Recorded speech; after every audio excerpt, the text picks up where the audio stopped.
kikomekerezeddwa nga ttiimu ya Buluuli ne Ssingo ze ziyiseemu okutuuka ku mutendera ogwa quarter final.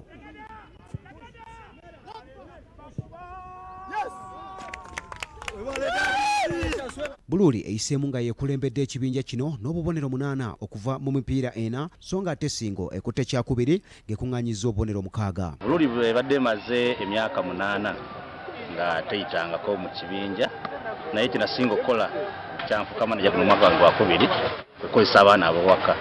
Tajeti yange yali yakulaba nti buli mwana azanya ng'afiirira essaza lye kuba guno emipiira gy'amasaza, so tugenza okulaba nga abaana bawaka bakolera ddala ekituufu era bebatuusa ku buwanguzi. Gomba emalidde mu kifo ekyokusatu n'obubonero 4, Kabula mu kyokuna n'obubonero 4 so nga ate Kyaddondo naye kuŋŋaanyiza obubonero 4.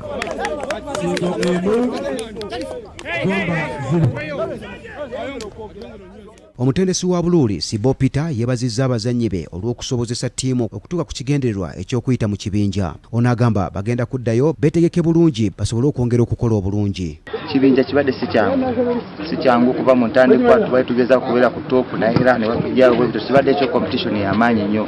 Buli ttiimu paka dakika esembayo ibadde erina omukisa gw'okuyitayo, buli ttiimu ibadde erina omukisa gw'okusigalayo mu kibinja naye olaba tusobodde kuyitamu naye ekibinja tekibadde kyangu. Empaka zino kati zigenda kuddamu ku lwokusatu lwa ssabbiiti eno n'ekibinja muganzirwazza. Festus Kirumira ono nga mukugu ku lukiiko olutegesi agamba basuubira ttiimu zonna eziri mu kibinja muganzirwazza okutuuka enjeru olunaku olw'enkya. Amatiimu agatuuka 1 tebeerabira ebbaluwa abazannyi abo kwe babakeberera kwe babagemera bajje nazo. Ekyokubiri twetaaga abazannyi abo bokka 16 ne b'ofiisho 4 betugenda okukkiriza okuyingira mu kampu era okukebera kwaffe kugenda kubeera ku geeti. Ekibinja muganzirwazza mulimu Buddu, Butambala, Busujju, Buweekula ne Mawogola. Obiwulidde ebigenda okuddirira enjeru ky'ekibinja ekyo kye tulinze.